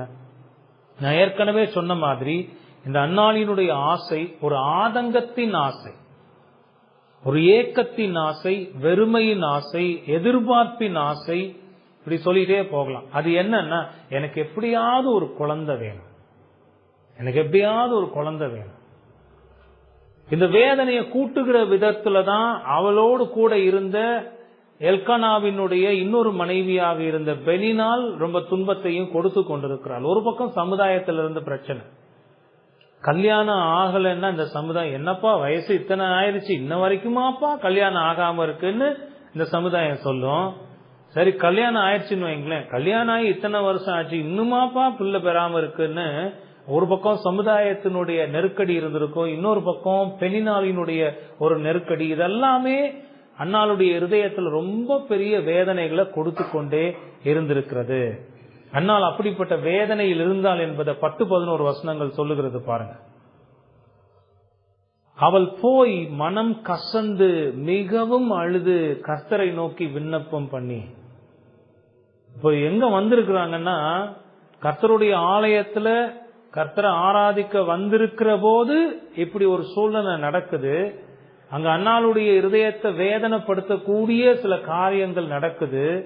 அந்த வேதனையின் காரணமாக அவர் ரொம்ப வேதனையோடு மனம் கசந்து, அந்த வேதனையினுடைய உச்சம், கண்ணீர் பெருக்கெடுத்து ஓடுகிறது, மிகவும் அழுது கர்த்தரை நோக்கி அவர் விண்ணப்பம் செய்கிறார், ஜெபிக்கிறார். என்ன ஜெபிக்கிறார் பாருங்க, சேனைகளின் கர்த்தாவே. இங்க மறுபடியும் அதே வார்த்தை வருது, லார்ட் ஆஃப் ஹோஸ்ட். சேனைகளின் கர்த்தாவே, நீர் ஒருவரே தேவனாக இருந்த போதிலும் உம்முடைய சேனை பெரிது, உம்முடைய சேனையில் எண்ணிக்கை கடங்காத எண்ணிக்கை உள்ளவர்களை கொண்டிருக்கிற தேவனே, தேவரீர் உம்முடைய அடியாளின் சிறுமையை கண்ணோக்கி பார்த்து என்னுடைய வேதனை என்ன, என்னுடைய நிலை என்னங்கிறத நீங்க கொஞ்சம் பாருங்க ஆண்டவரை, கண்ணோக்கி பார்த்து உம்முடைய அடியாளை மறவாமல் நினைத்தருளி. ஒவ்வொரு வருஷமும் வந்து நான் அப்படி அழுது வேண்டுதல் செய்து கொண்டு போகிறேனே, எனக்கு இந்த வருஷமாவது நீங்க எனக்கு உதவி செய்யக்கூடாதா? உம்முடைய அடியாளை மறவாமல் நினைத்தருளி உமது அடியாளுக்கு ஒரு ஆண் பிள்ளையை கொடுத்தால். அவ கேட்கிறதே உறுதியான ஒரு கேள்வி, எனக்கு ஆண் பிள்ளை தான் வேணும். ஒரு ஆண் பிள்ளையை கொடுத்தால் அவன் உயிரோடு இருக்கும் சகல நாளும் நான் அவனை கர்த்தருக்கு ஒப்பு கொடுப்பேன், அவன் தலையின் மேல் சவரகன் கத்தி படுவதில்லை என்று ஒரு பொருத்தனை பண்ணினாள். இப்ப இந்த ஆசையுமே ஒரு சுயநலமான ஒரு ஆசை அல்ல. நீங்க யோசிச்சு பாத்தீங்கன்னா, கடவுளிடத்துல ஜெபம் பண்ண கேட்ட அந்த ஜெபத்துல கூட நீங்க பார்க்கலாம், அதன் மூலமாக ஆண்டவருடைய நாமம் மகிமைப்படும். இந்த பிள்ளைய நீங்க கொடுத்தீங்கன்னா நான் உமக்கு விசுவாசமா வளர்த்து விடுவேன் ஆண்டவர் எல்லாம் ஜெபம் பண்ணல. இந்த பிள்ளை ஒரு ஆண் பிள்ளை எனக்கு கொடுத்தா அவன் உயிரோடு இருக்கிற நாளெல்லாம் உமக்கு அவனை ஒப்பு கொடுப்பேன். இதான் அன்னாள் சொன்ன வார்த்தை. நல்லா கவனிங்க, கடவுளுடைய சமூகத்திலிருந்து அன்னாள் சொன்ன வார்த்தை தான். அப்போ இதெல்லாம் என்னத்தை காட்டுகிறது? அன்னாளுடைய இதயத்திலிருந்து இருந்த அந்த ஒரு வெறுமை, ஒரு ஏக்கம், ஒரு தவிப்பு, ஒரு கலக்கம், ஒரு சஞ்சலம், ஒரு கசப்பு, இதே போலாம். அப்படிப்பட்ட சூழ்நிலையில தான் அன்னாள் இருக்கிறத நம்ம பார்க்கிறோம். அவளுடைய இருதயத்தில் இருந்த அந்த ஆசையை பார்க்கிறோம், எனக்கு எப்படியாவது ஒரு குழந்தை வேணும்னு. ஒரு அற்புதமாக ஆண்டவரிடத்துல ஜெபம் பண்ணுகிறாள். இந்த ஜெபத்துல கர்த்தரை பற்றி அன்னாள் எவையற்றையெல்லாம் நம்பிக்கையாக கொண்டிருந்தாள் என்பதை அவள் விளக்கி ஜெபிக்கிறத பார்க்கிறோம். நான் யாரிடத்தில் ஜெபிக்கிறேன், அவர் எப்படிப்பட்டவர், அவரால் என்ன செய்ய முடியும், இதெல்லாம் விசுவாசித்து ஆண்டவர்கிட்ட வந்து ஜெபிக்கிறார். இதுக்கு முன்னாடி இதே மாதிரி எத்தனையோ தடவை ஜெபம் பண்ணிருக்கலாம், அதை பத்தி நமக்கு தகவல் இல்லை. ஆனா இப்போ மறுபடியும் வந்து நிக்கிறார். ஒவ்வொரு வருடமாக, ஒருவேளை நம்ம கொஞ்சம் கற்பனையில யோசிச்சு பார்த்தோம்னா, அன்னாளுக்கு பிறகு பெனினாலை திருமணம் செய்து பெனினாலுக்கு பல பிள்ளைகள் இருந்தா பல வருடங்கள் ஓடி இருக்கும். அப்ப அத்தனை வருடமுமே அன்னாளுடைய வேதனை இப்படித்தான் கூக்குரலாக கர்த்தருடைய சமூகத்தில் ஏறெடுக்கப்பட்டிருக்கும். அன்னாள் இந்த முறையும் நம்பிக்கையோடு விசுவாசத்தோடு தன்னுடைய இருதயத்தின் ஏக்கத்தின் ஆசைய, அந்த ஆதங்கத்தின் ஆசைய, வெறுமையின் ஆசைய, ஒரு எதிர்பார்ப்பின் ஆசை, இந்த தடவை நிச்சயம் கர்த்தர் எனக்கு உதவி செய்வார் என்கிற அந்த ஆசையை கர்த்தருடைய சமூகத்தில் தெரியப்படுத்துகிறத பார்க்கிறோம். அப்ப அன்னாளை குறிச்சு இங்க நாம பார்க்கும்போது அன்னாளுடைய நிலை அவளை இந்த விதத்தில் கர்த்தரிடத்தில் ஜெபிக்க வைத்தது. ஆக அன்னாளுடைய ஆசையை பத்தி நம்ம சுருக்கமா பார்த்தோம். இந்த ஆசைக்கான காரணங்கள் என்ன? அன்னாள் இப்படி ஒரு ஏக்கத்தோடு, ஒரு தவிப்போடு, ஒரு பாரத்தோடு, ஒரு பெருமூச்சோடு, ஒரு எதிர்பார்ப்போடு ஜெபிக்க என்ன காரணமாக இருந்தது? அதுக்கு பல காரணத்தை இந்த வசனங்களே நம்ம பார்க்கிறோம். 2வது வசனத்துல பாத்தீங்கன்னா அந்த வசனம் சொல்லுது, அன்னாளுக்கோ பிள்ளைகள் இல்லை. அதுதான் முக்கியமான காரணம். 2வது 6வது வசனத்துல பாத்தீங்கன்னா அவளுடைய சக்கலத்தி அவள் துக்கப்படும்படியாக அவளை மிகவும் விசனப்படுத்துவாள். இந்த சக்கலத்தின்னு ஒரு வார்த்தை வருது பாத்தீங்களா? அப்படின்னா அந்த எல்கானாவினுடைய இன்னொரு மனைவி. அது யாரை குறிக்குது? பெனினாலை குறிக்கிறது. இந்த பெனினாள் என்ன செய்வாளாம்? அன்னாள் துக்கம் அடையும்படிக்கு வார்த்தைகள்ல சாடையா பேசுறது, நேரா பேசுறது, குத்தி காட்டி பேசுறது, இப்படிலாம் சொல்லுவோம்ல. பாரு, எனக்கு எவ்வளவு பிள்ளைங்க இருக்கு, நீ ஒரு மலடி, ஒரு பிள்ளைய பெத்துக்க உனக்கு எல்லாம் துப்பு இல்ல, நம்ம இதெல்லாம் பேசுவாங்கல்ல, அது மாதிரி இப்படி எவ்வளவோ வார்த்தைகளை சொல்லி ஏளனமாக அண்ணால பேசும்போது அண்ணாலால அந்த வார்த்தைகளை தாங்க முடியல. அதனாலதான் வள்ளுவர் கூட சொல்லி இருக்கிறார், தீயினால் சுட்ட புண் உள்ளாரும் ஆறாதே, நாவினால் சுட்ட வடு. தீ சுட்டா கூட அது என்ன செஞ்சிருமா? ஆறிடுமா. ஆனா வார்த்தையில சுடுற காயம் அவ்வளோ ஆறாது. அப்படித்தான் ஒவ்வொரு வார்த்தையையும் வில்லுல இருந்து புறப்பட்ட அம்பு மாதிரி அன்னாளுடைய இருதயத்தை துளைக்க வைத்திருக்கிறாள் இந்த பெண்ணினால். அதனாலதான் பாருங்க, அவளுடைய சக்கலத்தி அவள் துக்கப்படும்படியாக அவளை மிகவும் விசனப்படுத்துவாள். ரொம்ப மனவேதனை, கசப்போட இருக்கிற மாதிரி, சில நேரங்கள்ல கோபமும் வரக்கூடிய விதத்துல, அப்படி ஒரு சூழ்நிலை தான் அன்னாளுடைய ஆசைக்கு ஒரு காரணமாக இருந்திருக்கிறது. இன்னொன்னு பாருங்க, 3வது காரணம் என்ன? 7வது வசனத்துல பாத்தீங்கன்னா, இவள் அவளை மனமடிவாக்குவாள். பெண்ணினால் அன்னாளை மனமடிவாக்குவாள். அப்போ அன்னாள் என்ன செய்வா பாருங்க, அப்பொழுது அவள் சாப்பிடாமல் அழுது கொண்டே இருப்பாள். கடவுளை ஆராதிக்க போன இடத்துல, கடவுளுக்கு பலி செலுத்தி, கடவுளுக்கு நன்மைகள், அவர் செய்த நன்மைகள் எல்லாம் நினைச்சு நன்றி செலுத்த போன இடத்துல அழுதுகிட்டே சாப்பிடாம உட்கார்ந்து இருந்தா அது எவ்வளவு வேதனையா இருக்குன்னு யோசிச்சு பாருங்களேன். அப்படித்தான் அன்னாள் அழுது கொண்டிருப்பாள்.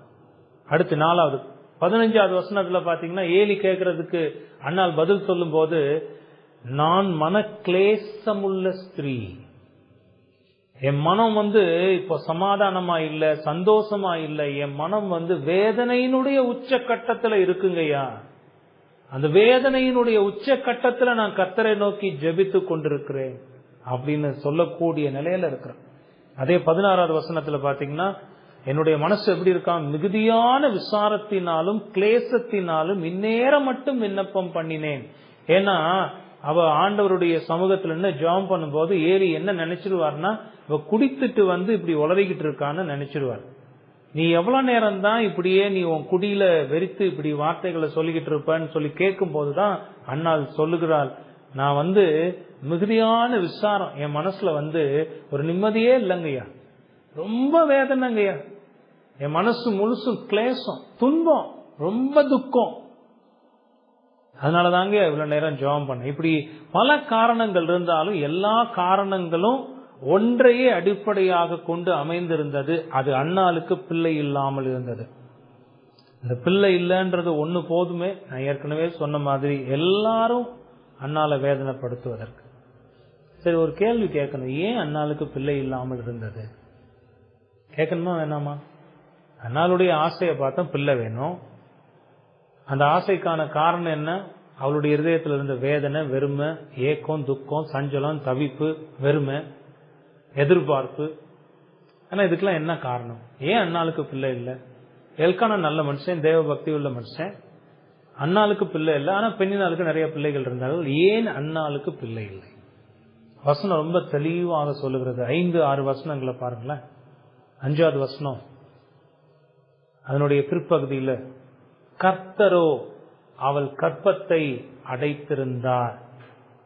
அன்னாளுக்கு பிள்ளை இல்லாமல் இருந்ததற்கான காரணம் யாருன்னு வேதம் சொல்லுது பாருங்க. யார் கர்ப்பத்தை அடைச்சு வச்சிருந்தா? கர்த்தர் தான் அடைச்சு வச்சிருந்தார்.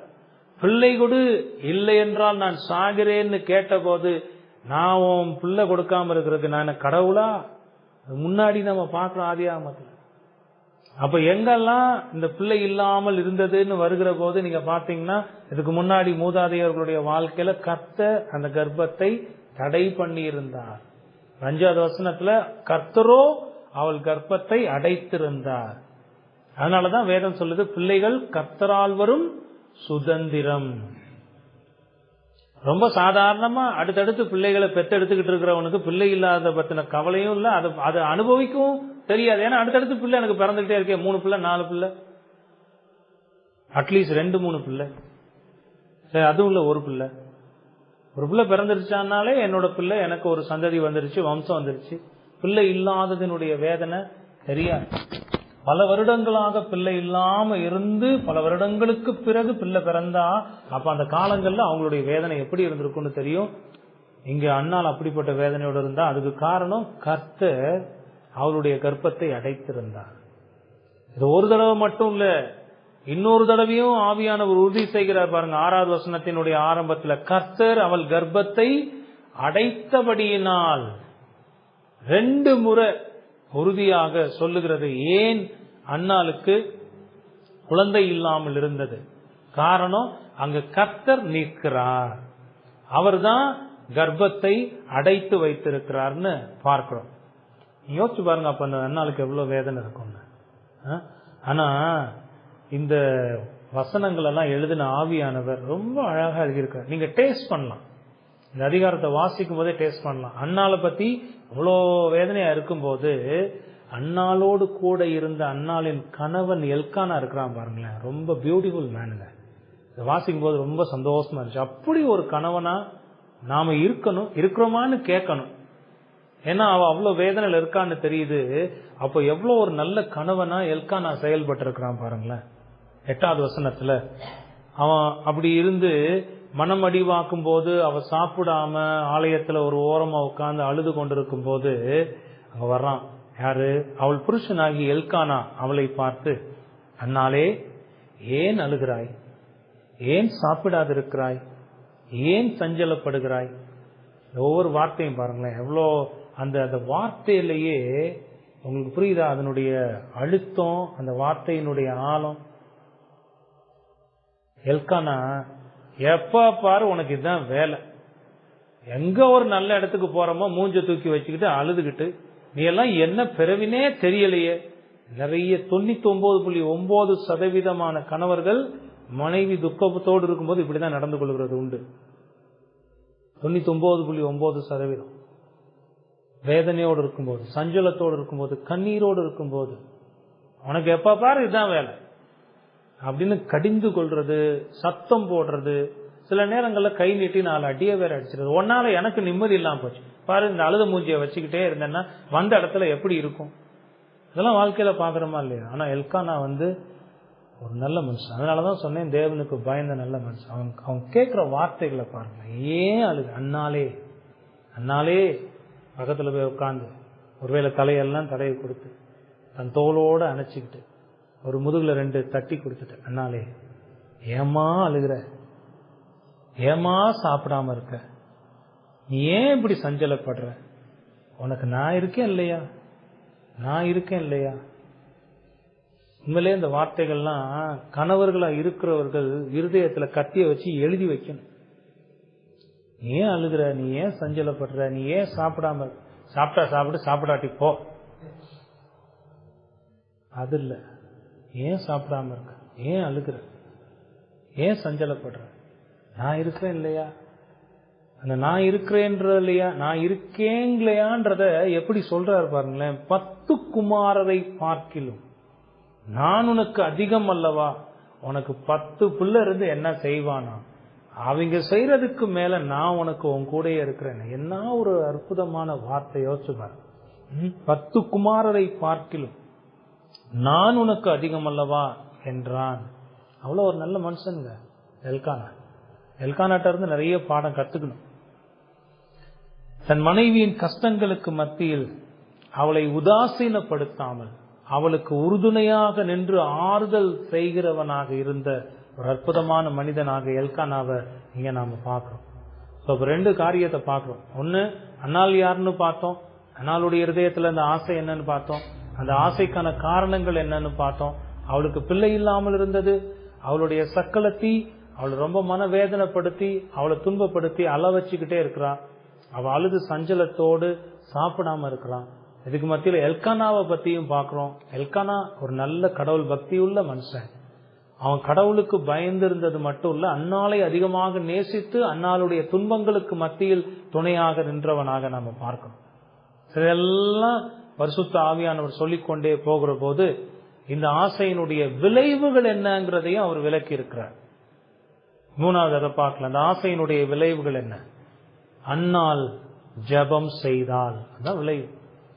அன்னாள் ஜெபம் செய்தால், வேற யார்கிட்டையும் போய் சொல்லல, தன்னுடைய கூட வந்தவங்ககிட்ட எல்லாம் போய் எக்ஸ்பிளைன் பண்ணி யார்கிட்டையும் போய் பெண்ணினால் இப்படி என்னை ரொம்ப துன்பப்படுத்துறா, தன்னுடைய கணவன் கிட்ட போய் கம்ப்ளைண்ட் பண்ணல, நீங்க அதை கேட்க மாட்டீங்களான்னு. அன்னாள் கணவன் மீது கசந்து கொள்ளல, கணவன் மீது எரிச்சல் அடையல. இவ என்னை இப்படி பேசுறா, நீங்க ஏன் இப்படி இருக்கீங்கன்னு கோபப்படல எல்கானா மீது. அவ தன்னுடைய மனவேதனைகள் எல்லாவற்றையும் ஒருவரிடம் மட்டுமே அவ சொல்லுகிறா, அதிக நேரமாக அதை சொல்லுகிறா. தன்னுடைய இதயத்தில் இருக்கிற பாரங்கள் முழுமையாக கண்கள்ல இருந்து சிந்த சிந்த தன்னுடைய உதடுகள் அசைந்து கொண்டிருக்க கடவுளுடைய சமூகத்தில் நின்று தன்னுடைய இதயத்தின் வேதனைகளை எல்லாம் கொட்டி தீர்க்கிறாள். எப்படி ஜெபம் செய்கிறா பாருங்க, எப்படி ஜெபம் செய்கிறா. நம்ம ஏற்கனவே பார்த்தோம் இல்லையா, அந்த 9-10 வசனங்கள்லாம் முன்னாடி இருந்தது. ரொம்ப பாரத்தோட ஆண்டவர் கிட்ட போய் சேனைகளின் தேவனாகிய கர்த்தாவேன்னு சொல்லி ஆரம்பித்து அவ ஜெபிக்கிறத நம்ம பார்க்கணும். ஓகே, அந்த ஜெபத்தை குறிச்சு நம்ம பின்ன பார்க்கலாம். அவ ஜெபம் செய்கிறா. 9வது வசனத்துல பாத்தீங்கன்னா, சீலோவிலே அவர்கள் புசித்து குடித்த பின்பு அன்னாள் எழுந்திருந்தால் ஆசாரியனாகிய ஏலி கர்த்தருடைய ஆலயத்தின் வாசல் நிலையண்டையிலே ஒரு ஆசனத்தின் மேல் உட்கார்ந்திருந்தான். ஏலிய பாக்குற நேரம்லாம் அந்த வாசல், ஆலயம், அந்த ஆசனம், அவ உட்கார்ந்து இருக்கக்கூடிய இருக்கை, இதை நம்ம அப்படியே ஒரு பிக்சராவே பார்த்துட்டே இருக்கலாம். ஆலயம், வாசல், இருக்கை, ஏலி. இங்க அன்னாள் ஜெபம் பண்ண வர்றா. அங்க நின்று அவர் பார்த்து கொண்டிருக்கிறார். இப்ப 10-11 வசனங்கள்ல அவ எப்படி ஜெபம் பண்ணான்னு பார்த்தோம். ரொம்ப நேரம் ஜெபம் பண்ணிட்டே இருக்கிறா. 12வது வசனத்துல அவள் கர்த்தருடைய சந்நிதியில் வெகு நேரம் விண்ணப்பம் பண்ணுகிற போது ஏலி அவள் வாயை கவனித்துக் கொண்டிருந்தான். இந்த அம்மா ரொம்ப நேரமா இங்க நின்று என்ன செஞ்சுக்கிட்டே இருக்குன்னு அந்த வயசான நேரத்திலையும் கண்ணை கொஞ்சம் சுருக்கி குறுக்கி பார்த்து அன்னாளுடைய வாயையே கவனிச்சுக்கிட்டு இருக்கிறான். அன்னாள் தன் இருதயத்திலே பேசினால் அவளுடைய உதடுகள் மாத்திரம் அசைந்தது, அவள் சத்தமோ கேட்கப்படவில்லை. ஏலி எவ்வளவு முயற்சி பண்ணாலும் என்னதான் இந்த அம்மா சொல்லுதுன்னு கண்டுபிடிக்க முடியல. கண்ணு மூடி இருக்கு, கண்ணுல இருந்து தண்ணியா வருது, வாய் உதடு மட்டும் அசையுது, சத்தம் வர மாட்டேங்குது. அதனால அவருக்கு என்னன்னு புரியல. ஆகையால் அவள் வெறித்திருக்கிறாள் என்று ஏலி நினைத்து அவளை நோக்கி, நீ எதுவரைக்கும் வெறித்திருப்பாய், உன் குடியை உன்னை விட்டு விலக்கு என்றான். அவன் தப்பா புரிஞ்சுக்கிட்டு வேதனையில் இருக்கிற அந்த பெண் ஜெபிக்கிறத சரியா பார்க்காம புரிஞ்சுக்க முடியாம, நீ குடிச்சிட்டு ஏன் இப்படி இருக்கிற அப்படின்னு சொல்லி கேட்கிற. 15வது வசனத்துல அதுக்கு அன்னாள் பிரதியுத்தரமாக, அப்படி அல்ல என் ஆண்டவனே, நான் குடிச்சிட்டுலாம் இல்ல, நான் மனக்லேசம் உள்ள ஸ்திரீ, நான் திராட்சரசமாகிலும் மதுவாகிலும் குடிக்கவில்லை, நான் கர்த்தருடைய சந்நிதியில் என் இருதயத்தை ஊற்றிவிட்டேன். ஜெபம்லாம் பண்ணி முடிச்ச பிறகு ஏலியினுடைய கேள்விக்கு பதில் சொல்லுகிறார். நான் குடிக்கலாம் இல்ல, என் மனசுல இருந்த வேதனைய கர்த்தருடைய சமூகத்தில் ஊற்றி விட்டேன். முடிச்சுட்டாங்க, நான் ஊற்றி முடிச்சுட்டேன். உம்முடைய அடியாளி பேலியாளின் மகளாக எண்ணாதேயும், மிகுதியான விசாரத்தினாலும் கிளேசத்தினாலும் இந்நேரம் மட்டும் விண்ணப்பம் பண்ணினேன் என்றால். ஏலி கேட்ட கேள்விக்கு அங்கு அவ பதில் சொல்லுகிறார். ஏலி தன்னுடைய இதயத்துல உணர்கிறார், ஏன் இந்த பெண்ணை நம்ம தப்பா நினைச்சிட்டோமே, அன்னாளுடைய சூழ்நிலை என்ன அப்படிங்கறத அவர் புரிந்து கொண்டு அவர் பேசுகிறத பாருங்க 17வது வசனத்துல. அதற்கு ஏலி, சமாதானத்துடனே போ, நீ இஸ்ரவேலின் தேவனிடத்தில் கேட்ட உன் விண்ணப்பத்தின்படி அவர் உனக்கு கட்டளையிடுவாராக என்றான். ஒரு நல்ல சமாதானமான ஒரு வார்த்தையை சொல்லி கர்த்தருடைய ஆசாரியனாக இருந்த ஏலி அவளை அனுப்புகிறார். நீ சமாதானத்தோடைய போ, நீ உன் தேவனிடத்தில் கேட்டவைகளை அவர் உனக்கு கொடுப்பார், கட்டளையிடுவாராக என்று சொல்லி அனுப்பி விடுகிறான். அதற்கு அவள், உம்முடைய அடியாளுக்கு உம்முடைய கண்களிலே தயவு கிடைத்தது என்றாள். பின்பு அந்த ஸ்திரீ புறப்பட்டு போய் போஜனம் செய்தால், அப்புறம் அவள் துக்கமாய் இருக்கவில்லை. அப்போ இங்கேயே கடவுளுடைய அந்த செயல், அவளுடைய ஜெபத்திற்கான பதில், அந்த விளைவு அவளுடைய இருதயத்துல நடக்க ஆரம்பிக்கிறது. கர்த்தருடைய சமூகத்தில் வந்து தன்னுடைய இருதயத்தின் வேதனைகளை எல்லாம் ஊற்றி முடித்த பிறகு அவளுடைய இருதயத்தை தேவ சமாதானம் நமக்கு நிறைக்கிறத பாக்குறோம். தேவ சமாதானத்தினால் அவளுடைய இருதயம் நிரம்பி இருக்கிறது. அவ போய் சாப்பிட்ட பிறகு அதுக்கப்புறம் அவ துக்கமாவே இல்லை. சோ நைட் அங்க படுத்துட்டாங்க. 19வது வசனம் பாத்தீங்கன்னா, அவர்கள் அதிகாலையில் எழுந்து கர்த்தரை பணிந்து கொண்டு ராமாவில் இருக்கிற இந்த ராமதாயும் ஏற்கனவே 1வது வசனத்துல பார்த்த அந்த ஊர் தான் ராமா இருக்கிற தங்கள் வீட்டுக்கு திரும்பி போனார்கள். சோ இங்க ஒரு பெரிய கலேபரமான ஒரு நிகழ்ச்சியே நடந்து முடிஞ்சிருச்சு. இவங்க பயணப்பட்டதுல ஆரம்பிச்சு, இவங்க போனதுல ஆரம்பிச்சு, அங்க என்ன நடந்ததெல்லாம் பார்த்து எல்லாம் முடிஞ்சு இப்ப வீட்டுக்கு திரும்பி வந்தாச்சு. வந்த பிறகு அன்னாளுடைய ஜெபத்திற்கான பதில் கிடைக்கிறது. எல்கானா தன் மனைவியாகி அன்னாளை அறிந்தான், கர்த்தர் அவளை நினைத்தருளினார். ஏற்கனவே கர்த்தர் தான் அன்னாளுடைய கர்ப்பத்தை அடைத்திருந்தார். அன்னாளுடைய ஜெபத்தை கேட்டார், அன்னாளுக்கு இரக்கம் பாராட்டி இப்போ அன்னாளை அவள் நினைத்தருளினார். சில நாள் சென்ற பின்பு அன்னாள் கர்ப்பவதியாகி ஒரு குமாரனை பெற்று கர்த்தரிடத்தில் அவனை கேட்டேன் என்று சொல்லி அவனுக்கு சாமுவேல் என்று பெயரிட்டாள். இங்க வருது பாத்தீங்களா அந்த சாமுவேல்ன்ற வார்த்தை. இனி பாருங்க, இந்த Samuel, the rest is history, his story. இனி ஃபுல்லா சாமுவேலை சுத்தி போகுது. சாதாரண ஒரு சின்ன குழந்தையாக பிறக்கிற அந்த சாமுவேலை பத்தி, அந்த சாமுவேலை கர்த்தர் எப்படி பயன்படுத்த போகிறார்னு அன்னாளுக்கு எந்தவித ஒரு ஐடியாவும் இருந்திருக்காரு. அன்னாளுடைய மன வேதனைகள் இப்ப நீங்கி போயிருக்கு. கடவுள் அன்னாளுக்கு கிருபை பாராட்டி கர்ப்பவதியாகி ஒரு குமாரனை பெற்றெடுக்க உதவி செய்திருக்கிறார். கர்த்தரிடத்தில் நான் கேட்டு எனக்கு கிடைத்த என்னுடைய அருமையான மகன் என்று சொல்லி சாமுவேல் என்று பெயரிட்டான். 21வது வசனத்துல, எல்கானா என்பவன் கர்த்தருக்கு வருஷந்தோறும் செலுத்தும் பலியையும் தன் பொருத்தனையையும் செலுத்தும்படியாக தன் வீட்டார் அனைவரோடும் கூட போனான். மறுபடியும் பாருங்க, அவன் ரொம்ப பயபக்தி உள்ள மனுஷன். ஒரு வருஷம் தவறாம ஒவ்வொரு வருஷமும் தான் செய்கிறதை கர்த்தருக்கு ஆராதனை செய்து கொண்டிருந்தான். 22வது வசனத்துல, அன்னாள் கூட போகவில்லை. அவள் பிள்ளை பால் மறந்த பின்பு அவன் கர்த்தரின் சந்நிதியிலே காணப்படவும் அங்கே எப்பொழுதும் இருக்கவும் நான் அவனை கொண்டு போய் விடுவேன் என்று தன் புருஷனிடத்தில் சொன்னாள். நீ வரலையாமா அப்படின்னு கேட்கும்போது, நான் ஏற்கனவே ஆண்டவருக்கு பொருத்தனை பண்ணி இருக்கிறது வரைக்கும் இந்த பிள்ளைய பால் மறக்க பண்ணி பிள்ளைய கொண்டு போய் நான் ஆலயத்துல விடணும், அதான் நான் பண்ணிருக்கிற பொருத்தனை, அதனால நான் வரல, நீங்க போயிட்டு வாங்கன்னு அனுப்பி விடுறான்.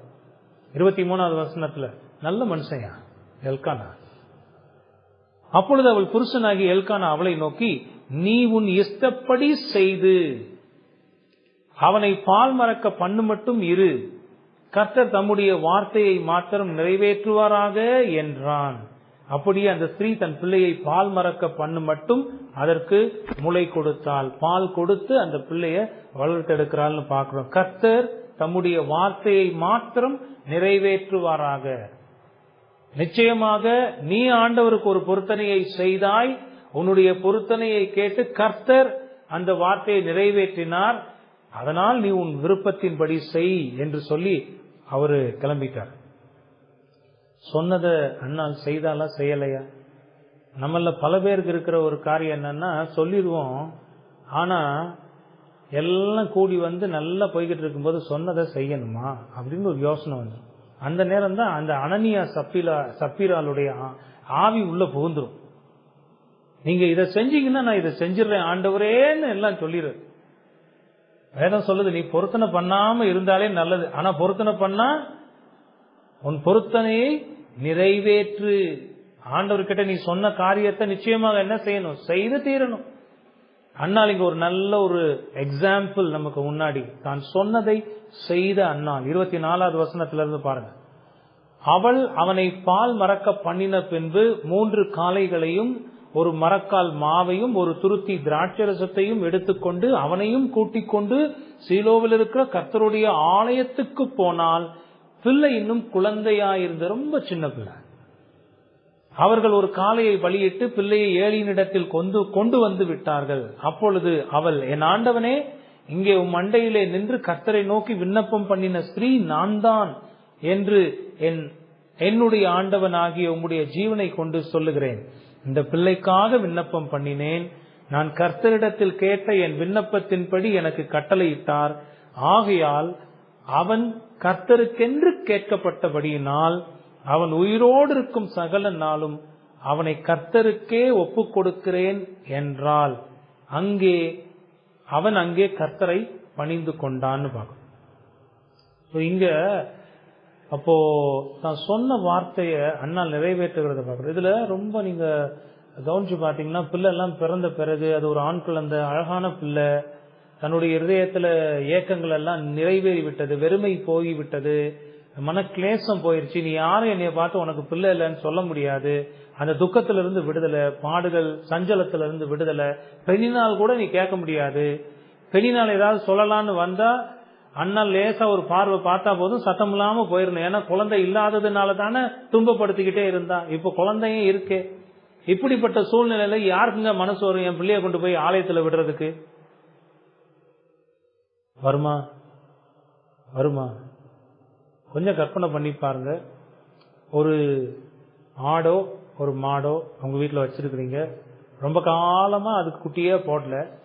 நீங்க ஒரு வேளை ஜெபம் பண்ணி, ஆண்டவரே ஒரு குட்டி போட்டா குட்டியை உங்களுக்கு கொடுத்துட்றேன்னு சொல்லி விண்ணப்பெல்லாம் பண்றீங்க. ஒரு குட்டியும் பிறந்திருந்த அந்த குட்டி அழகுனா அழகு, அப்படி அழகு. அதனுடைய நிறம் அழகு, உங்க மனசுக்கு ரொம்ப பிடிச்ச அழகான நிறம். வெள்ளையும் கருப்பு உங்களுக்கு பிடிச்சா வெள்ளையும் கருப்பு, அல்லது ப்ரௌனும் வெள்ளையும் பிடிச்சா ப்ரௌனும் வெள்ளை, அல்லது ஒரே கலவையா இருக்கணும் அப்படின்னா அப்படி. அந்த கண்ணு, மூக்கு, காது, வாய், அதனுடைய தலை அளவு, உடம்பளவு, கை, காலு, வாலு எல்லாம் பார்க்க பார்க்க அவ்வளோ ஒரு அழகு. அந்த குட்டி உங்க மேல ரொம்ப ஆசை, உங்களை சுத்தி வருது, உங்க கூடயே இருக்குது. நாத்தான் தாவீது கிட்ட ஒரு கதை சொல்லுவார் பாருங்க, அது மாதிரி. அப்படி இருக்கும்போது உங்க மனசு அந்த குட்டியை கொண்டு போய் ஆலயத்துல விடுறதுக்கு எப்படி வரும்? கொஞ்சம் யோசிச்சு பாருங்க, கற்பனை செஞ்சு பாருங்க. அன்னாளுக்கு வெகு நாட்கள் இருந்த வெறுமை நீங்கின ஒரு நிலை. அன்னாளுடைய இருதயம் எவ்வளவு விசுவாசம் உள்ளதாக, கர்த்தருக்கு உண்மை உள்ளதாக இருந்திருக்குன்னு யோசிச்சு பாருங்க. அந்த பிள்ளைய கொண்டு போய், அதுவும் பெத்த பிள்ளைய, அந்த காலத்துல அந்த பிள்ளையா இருக்கிற நேரத்துலதான் பாலூட்டி, தேனூட்டி, சோறூட்டி, பிள்ளை கீழே விழுந்துடக்கூடாது, அடிபற்றக்கூடாது, பிள்ளைய கவனமா பார்க்கணும்னு அப்படி பிள்ளை மேல அன்பையும் பாசத்தையும் ஆசையையும் கொட்டி வளர்க்கக்கூடிய ஒரு காலகட்டத்துல தான் கர்த்தரிடத்தில் சொன்ன அந்த வார்த்தையை நிறைவேற்றுவதற்காக அந்த பிள்ளையை கொண்டு போய் ஆலயத்தில் விடுகிறார். என்ன ஒரு அருமையான உதாரணம் பாருங்க. ஒவ்வொருத்தரும் நமக்கு உதாரணம். எல்கானா நல்ல பாடங்களை கற்றுத்தருகிறார், அன்னாள் நல்ல பாடங்களை கற்றுத்தருகிறார். கொண்டு போய் ஆலயத்தில் விட்டு விட்டான். அவனுக்கு சாமுவேல் என்று பெயர் வைத்து ஏலிக்கிட்ட ரொம்ப விளக்கமா சொல்லி பிள்ளையை கொண்டு போய் ஆலயத்தில் விட்டு விட்டான். இதோட இந்த முதல் அதிகாரத்தினுடைய அந்த பகுதி நிறைவடைகிறது. ஒரு அருமையான சம்பவம். கொஞ்சம் வேகமா தான் இந்த அதிகாரத்தை முன்னையும் பின்னையும் போய் தேவைக்கேற்ப கொஞ்சம் விளக்கிட்டேன். இப்ப உங்களுக்கு புரியுதா? இந்த அதிகாரம் நீங்க பாத்தீங்கன்னா அன்னாளுடைய இதயத்திலிருந்து அந்த ஆசை, அந்த ஆசைக்கான காரணம், அந்த ஆசை செய்ய வைத்தது, அதனுடைய விளைவுகள், இதெல்லாம் இந்த அதிகாரத்துல நம்மால கவர் பண்ண முடிஞ்சது, நம்மால பார்க்க முடிஞ்சது. இதுல இருந்து நாம என்ன படிக்கிறோம்? சில பயன்பாடுகளை வேகமா சொல்லி நான் முடிக்கிறேன். முதலாவது, கர்த்தர் எல்லாவற்றையும் தம்முடைய பரிசுத்த நோக்கத்தின் நிறைவேறுதலுக்காக செய்கிறவர். அன்னால கர்ப்பம் தரிக்க விடாமல் செய்திருந்தவரும் அந்த தேவனே, ஏற்ற நேரத்தில் அதை செய்தவரும் அவரே. இந்த நேரத்துலதான் அன்னாளுக்கு குழந்தை பிறக்கணும். அது இப்படிப்பட்ட சம்பவங்களுக்கு மத்தியில் வந்து அது நடக்கணுங்கிறது ஆண்டவருடைய தீர்மானம். அன்னாளுக்கு அது தெரியாது. அன்னாளோடு இருந்தவர்களுக்கு தெரியாது, எல்கானாவுக்கு தெரியாது. ஆனா ஆண்டவருக்கு தெரியும் தான் என்ன செய்ய போகிறேன், எப்பொழுது செய்ய போகிறேன்னு.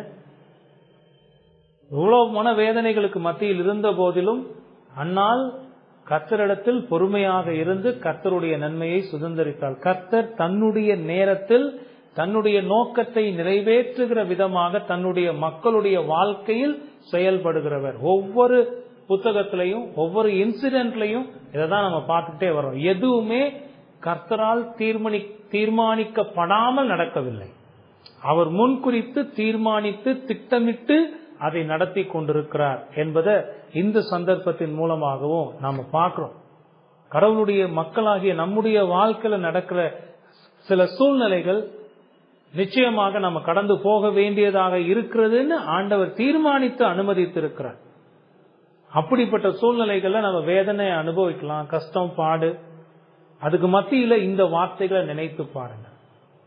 கடவுள் எல்லாவற்றையும் தம்முடைய பரிசுத்த நோக்கத்தை நிறைவேற்றுவதற்காக செய்து கொண்டிருக்கிறார். நிச்சயமாக அவர் தம்முடைய நேரத்தில் தாம் செய்ய நினைத்ததை செய்து முடிப்பார். அதுவும் அவருடைய மகிமைக்காக. இந்த சாமுவேலை கொண்டு வந்து விட்டுட்டாங்களா அன்னாள், சாமுவேலை கொண்டு கர்த்தர் எவ்வளவு மகத்தான காரியங்களை செய்வார் பாருங்க. வாட் a genuine man தெரியுமா? அருமையான மனுஷன், கடவுளுக்காக விசுவாசமாக வாழ்ந்த ஒரு மாசம் மறு சாமுவேலுடைய வாழ்க்கையில பார்க்க முடியாது. அருமையாக கர்த்தர் தனக்கென்று சாமுவேலை எடுத்து பயன்படுத்தி அவர் மகிமைப்பட்டதை நாம பார்க்கணும். இரண்டாவது, துன்பங்களுக்கு மத்தியில் கடவுளைத்தான் தேட வேண்டும். ஒவ்வொரு செய்தியில இதை பார்க்கணும். அன்னாள் ஒரு சிறந்த உதாரணம். தன்னுடைய மனவேதனைகளுக்கு மத்தியில எல்லாரிடத்திலையும் போய் சொல்லி ஆறுதலை தேடாம கர்த்தருடைய சமூகத்தில் தன்னுடைய இருதயத்தில் உள்ளவைகளையெல்லாம் ஊற்றிவிட்டாள். அதை உண்மையாக செய்தால், உளப்பூர்வமாக செய்தால், முழு இருதயத்தோடு, முழு ஆத்மாவோடு, முழு சிந்தையோடு, முழு விசுவாசத்தோடு அதை செய்து முடித்தாள். அவ ஜெபம் பண்ண பிறகு அதுக்கப்புறம் அவ துக்கத்தோடு இருக்கவில்லை என்று நாம் பார்க்கிறோம். விசுவாசம் உள்ள ஜெபம் ஆண்டவரிடத்திலிருந்து பெரிய காரியங்களை பெற்றுத்தரும். இது நம்மால் நடக்குமா, முடியுமா அப்படின்னு யோசிக்கிற காரியங்களிலெல்லாம் கர்த்தருடைய வல்லமை அற்புதமாக செயல்படும். என்னால் முடியும்னு நினைக்கிற இடத்துல கர்த்தர் எங்க செயல்படணும்? கர்த்தர் எங்க செயல்படுகிறார் தெரியுமா? என்னால முடியாத ஆண்டவரே, இதுல நீங்க செயல்பட்டு அடியாளை நினைத்தருளி என்னுடைய சிறுமையை நீங்க பாருங்க, என்னை கண்ணோக்கி பார்த்து எனக்கு உதவி செய்யுங்க, எனக்கு உதவி செய்யறதுக்கு நீங்க மட்டும்தான் இருக்கீங்க ஆண்டவரேன்னு அந்த விசுவாசம் தான். அதுதான் அன்னாள் கிட்ட நம்ம கத்துக்கணும். துன்பங்களுக்கு மத்தியிலையும் கடவுளை மட்டுமே நாம் தேட வேண்டும். விடுதலை கடவுளிடத்திலிருந்து மட்டுமே நமக்கு கிடைக்கும். மூணாவது, ஏற்கனவே நான் குறிப்பிட்ட மாதிரி ஒரு நல்ல கணவனுக்கு உதாரணம் எல்கானா. இங்க இருக்கிற கணவர்கள் கேட்டு பார்க்கணும். உங்களுடைய மனைவிகளிடத்துல அவங்களுடைய வேதனை, விசாரமான சூழ்நிலை, மனபாரங்கள், குழப்பங்கள், கவலைகள், இதுக்கு மத்தியில எல்கானா மாதிரி நீங்க இருக்கிறீங்களா? உங்க மனைவியை பார்த்து ஆறுதல் சொல்றீங்களா? தைரியப்படுத்துறீங்களா? நான் இருக்கிறேன்னு சொல்றீங்களா? உங்களால முடிஞ்ச எல்லாவற்றையும் உங்களுடைய மனைவிக்காக செய்கிறவர்களாக இருக்கிறீங்களா? நீங்க கேட்டுப்பாருங்க. எல்கானா அது ஒரு சிறந்த உதாரணம்.